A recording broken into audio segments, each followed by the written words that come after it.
Sweets? Ah, yes, cookies. One per customer.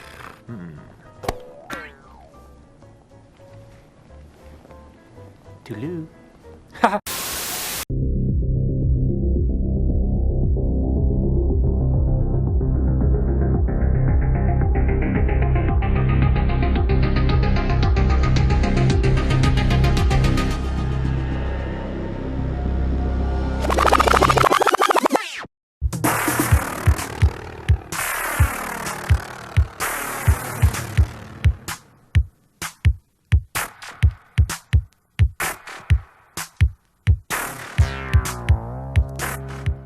Welcome back to the Vortex, the video Vortex. And boy, I really almost thought we should start this off as our next episode of Crapsterpiece Theater. Yeah. It would. It The would Lost fit. Right. series. This was rough. I had gone. What year did this come out? 1995. So 30 years. I had gone 30 years on this planet avoiding this movie until the Vortex dropped us off here. And this purgatory of moviedom.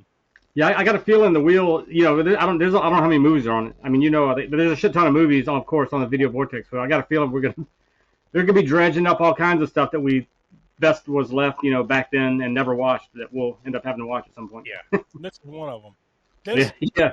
What we're talking about is Theodore Rex from 1995. It's this Whoopi Goldberg buddy cop movie with a, what do they call that smoke? Anthropomorphic dinosaur. Yeah. They live in this weird world where dinosaurs have been brought back to life as they never really explained it. Like there's this really genius guy that brings back extinct animals. He brought back dinosaurs, but now they can talk and act like humans. So I suppose he crossed it with human DNA to bring them back, I guess. I hope that's the way. I hope it wasn't natural. Well, Maybe in this world, dinosaurs at one time could walk and talk. I don't know. But, the easiest explanation, and for people that maybe are trying to figure that out too, what the hell's going on with this premise, then is some people might not know, of course, if weren't back then or whatever, or don't know of this, but the show Dinosaurs. That is the only explanation you really need, right? Because that came out at a year, I think, before this did. Well, on TV, it ended about. It ended, right? It ended. That's right. It ran from 91 to 94. Yeah, that's right. So that had already been a thing that had come and gone, and then boom, this. Yeah, but that's probably the easiest explanation as to because these dinosaurs act and behave exactly like the ones in that TV series, and they look like it, pretty much act like it. Yeah. And for best I can tell, there is no connection either. Like you look at this and you think well, maybe clearly they're copying it, but you're thinking, or at least I was thinking, maybe it's connected in some way. Maybe the creators of that. Yeah. Mm-hmm. But it doesn't look like it to me. Nothing I could find. Because that was Jim Henson that had involvement with that, and this wasn't. It was, the only cool little side note thing that I could find was that the Kyoto brothers, the weird little puppets in the movie, the guy in the bag and the caterpillar, that was the Kyoto brothers, who did Killer Clowns from Outer Space. But all the rest of it was just, I guess, people in suits and puppets. Plus, did they ever say what year this takes place in? Or no? I don't. You know what? I don't remember. I'm assuming some, mildly futuristic world, right? It's definitely some, near future type of thing. It almost reminded me of what's the Stallone movie where they Demolition Man? Yeah. Like in that or in some weird way. It did. Because it's like they didn't have the budget to go too far in the future because nothing else really looks like it's from the future. There's no flying cars or any kind of future, very ultra, futuristic cityscapes or whatever you want to call it. Nothing like that. But there's just dinosaurs and other things that are a little bit futuristic. Robots, This guy is a super genius, I guess, super rich man who decides, basically this is the simple premise of the movie, that he's going to bring back extinct animals. And then ultimately he wants to destroy the world and bring about a new ice age so that I guess he can recreate the world in the way he wants it to be. He's got a bit of a god complex or something like that. Yeah, I guess that's basically what we're dealing with here. But along the way, you get a buddy cop movie out of it. Unconventional buddy cop movie, yes. With God. It's bad. It's It so, is. It is. and you know, to get into it, one of the more interesting aspects of this is that they essentially had to sue Whoopi Goldberg to be in this movie, because apparently years, like 1992 or something like that, before this movie came out, she had agreed to do it, and then she's like, nah, I don't want to. But I guess there was already some contracts. Contract or whatever, yeah. Yeah, so like they had to sue the crap out of her, and they ended up settling, and I guess part of the settlement was she decided to do it. But obviously, you know, you can tell just from her performance in this movie, she does not want to do it. Nope. No. No. She wants to be there about as much as we did sitting down watching it. Yeah. Another interesting tidbit of this one. This movie, I think still, I could be wrong about this, but I think still to this day, definitely at the time, but I think even still to this day, is the most expensive straight-to-video movie ever made. Because it was going to be released in theaters, but then when they tested it out, they're like, not so much. So they decided to, I guess, recoup their losses by just sending it straight to video. It also just happened to coincide with when it was released. Whoopi Goldberg was the host of the Oscars. So that was supposed to be like the big thing, like, oh, you're going to be the host of the Oscars. Now we can really pump this movie. He's like, nah. So then it goes straight to video, and the rest is history. But it actually had that reverse market. Normally you'll hear this where like it got released in theaters and then in other countries straight to video. And this one, it went the other way. Straight to video here and then released in theaters pretty much everywhere else. That being said, I still didn't see any kind of World War. That's what it calls, World War III. I never saw a worldwide gross or anything, so I'd be shocked if they even. There's no way they made their money back on this. No way. No, I doubt. No, I'm pretty. Because I saw numbers between $30 and $90 million they spent to make this thing. You know, if you add in all the cost of not only making it, but you know what's the phrase I'm looking for? Like pushing out the ads and all that stuff. Yeah, promoting it. Promotion. Yeah. If you add all that stuff up, it's somewhere between like $50 to $90 million, but at least like 30-something million they spent to make it. But you know, one of the things that kind of reminds me of, and this other movie is much better though. I mean, well, even though it kind of tanked too, but Howard the Duck. Howard the Duck came out. A lot of people. You know, people shit on that movie. It's not a great movie or whatever, but that movie is a masterpiece next to this one. Yeah, at least with Howard the Duck and movies of a similar vein, there's something you can grab onto. Like, yeah, that wasn't good, but at least there was this, and this. You know? Yeah. This one has almost no redeeming qualities. I don't think I laughed once, other than when the credits started, and I just laughed because I was going insane. I watch it the whole time. I mean, because it's not very funny. It's it's really too serious in some spots to be like a kid's movie. Yeah. Then it's too much of a kid's movie to be a grown-up movie. You know, like a movie for adults too. So it's like in this weird in-between purgatory of suctitude. Yeah. And of course, they marketed it to kids because I believe that VHS had Whoopi and the dinosaur front and center right there on the cover, right? I believe. Yeah. They're like back to back, like, hey, we're buddies. Yeah. So it definitely was marketed to kids. I'm sure a lot of kids wanted to pick that video up in the video store or whatever, and probably did, but probably didn't enjoy it. I'm sure. I never watched this movie like I saw off the top, but I do remember seeing this in the store. You know, like Blockbuster, wherever. Yeah. And I'm like, what is that? Moving on. You know.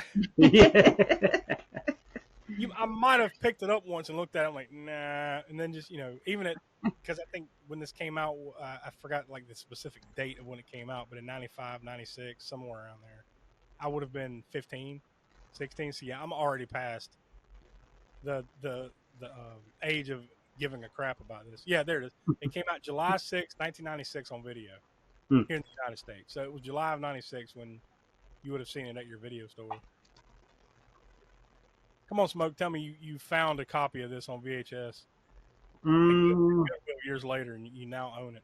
I can't say that.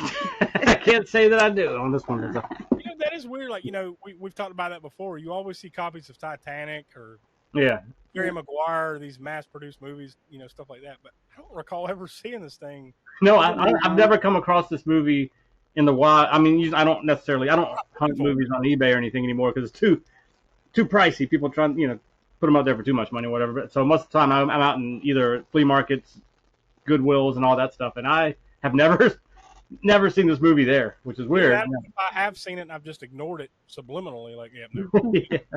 Maybe there's that, but yeah. How much? I bet Whoopi Goldberg has a full-sized one sheet of this in our living room or something. I doubt it. I did, within the last handful of years, they did some, because now Whoopi Goldberg is mostly just like a host on The View, right?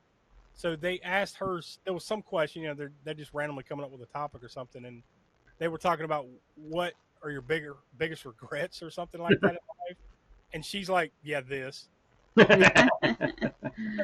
And then apparently she immediately changed the subject, like didn't want to talk about it any further. Just like, "Yeah, I did that." And then one of the guys that works for the show or something in the background is like, "I love that movie," and she's like, "Yeah, of course." Moving on. And that was the end of that. But yeah, surprise, surprise. She got paid for it too, I believe, like $7 million, something like that. Crazy amount of money.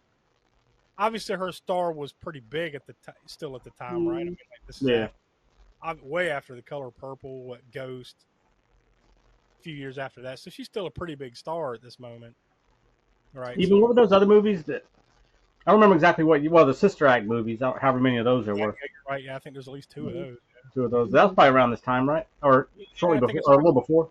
A little before, yeah. I think that's like an early '90s thing, I believe. Yeah. Yeah, I'd much rather watch any of those.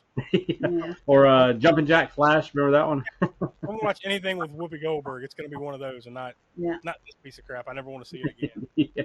What we do here with the Video Vortex is we come together beforehand and we have a consensus rating. So it's 0 through 10, whatever the criteria is. Like, how much did we like this? Does it feel like something that you would have rented over and over again in the video store or bought or anything like that? So 0 through 10, what do we say? We came up with 1.5. Yeah. Yeah. So that's useless. Well, I mean, because, like we've talked about, that there is the fact that it doesn't look bad. No. Like, the look of it, and that's probably just because it did have major money behind it. Yeah. So, I mean, I don't know how you would make this story work, but if they could have, maybe if they'd had a different story, maybe it would have been. Like you said, the production is fine, and the creatures look fine and everything. But it's just, the storyline is just completely blonde. It doesn't do anything for you. Yeah, that pesky story got in the way. Yeah, and a lot of times, we've reviewed plenty of terrible movies that have terrible scripts, but there's something else about them that it's endearing, right? That draws you in or whatever, to make it so bad it's good or whatever. But this has none of that. It's just sad that it costs that much and looks that good for it to be absolutely no substance to it, really. Wow. Oh, and there was some other thing too before we check out about, like, the dude. I felt horrible when I read it. One of the guys, I guess it was a producer, executive producer, or something like that on it. Basically, the money, part of the money behind it, right? Oh yeah. Because you don't know much about how most movies are made. People invest. Yeah. Right. One of the guys was basically like some dude that knew nothing about Hollywood, knew nothing about movies. They got him to put like $15 million into this thing. It's like his family inheritance, like that he put into this thing, and then, that did not pay off well for him. apparently, like, him and the rest of his family fought over it and everything. It was like a nasty, horrible outcome for this dude and his family. But yeah, it was sad. The whole thing's sad. Like I said, it belonged at the top. It belongs in Crapsterpiece. Yeah. It's not quite the lowest thing that we've watched here on Video Vortex. Actually, it was what do we say? Star and a quarter. Star and a quarter was Amityville: A New Generation. We're far enough removed from that now. I'd kind of rather watch that again. But that being said, that movie sucked. True. That's true. Yeah, and it's like you said. It's probably because I don't remember how long ago it was we did watch that, but it was a couple years ago. Yeah. I'll tell you one thing. I would watch Theodore Rex again though before I'd watch an episode of The View. That's just for other reasons. That's true. All right, well, that's enough. So next month we are fully into our Sasquatch Summer event going across the All American Spookshow podcast. over on Grindhouse Gutter here on YouTube, and also this series here on YouTube. So the whole premise is it has to be something to do with Bigfoot, Yeti, not Yeti. That was the polar predators. Yeah. Bigfoot, Sasquatch, whatever that frame of thing, like because there's tons of those movies. So, to our surprises, there are a lot of video releases, but not as many as you would think. A lot from the 80s and stuff, we were surprised to find that like most of them actually got theatrical releases. So we were kind of scratching the bottom of the barrel. But one of y'all suggested this one, right? The one that we landed on, and that is, what is it, Sasquatch? What was it called? Suburban Sasquatch. Sasquatch Summer. Wait a minute, that's the name of the event. Suburban Sasquatch. From 2004, and we had the pleasure. You put pleasure in quotes, I guess, or whatever. I mean, it was fun of seeing it not on the big screen necessarily, but there's this place in one town near us that they have screenings. It's like a micro cinema, I guess you call it, right? Where they have they have a screen set up and chairs around, nice sound system and all that. Not an actual theater, but a fun environment for people to. I don't know how many people you could fit in there, but there's probably about 12 people, 13 people that night. I mean, it's small, intimate setting or whatever. But like-minded people watching this absolute whatever. Well, you'll see when we watch it for the show.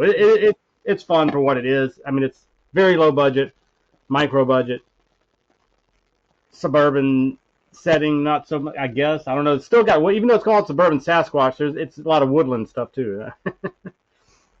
But the effects are just terrible and all. I mean, in a loving way. I mean, you could tell they had a love for wanting to make this movie. They just have, and that's why it kind of comes across the way it does. They were trying to make this movie the best they could, and it came out the way it did. They weren't trying to intentionally make a shit movie. You know what I mean? So at least there's heart in it, and you can tell, and that's what kind of makes it that much better than if somebody, if they just set out to make a shit movie and then intentionally, and some of that stuff comes off as dishonest, right? So.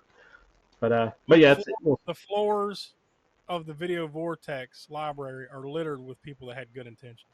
That's true. Yeah, that's what we're here to sift through. Yeah, here on the Vortex. So come back next month for that. Like I said, we're going to be wall to wall Sasquatch over on the All American Spook Show podcast all summer long, all the way pretty much through the month of August. So there's going to be tons of big feats and Sasquatches going on from this point forward. So come back next month. Here's your connection.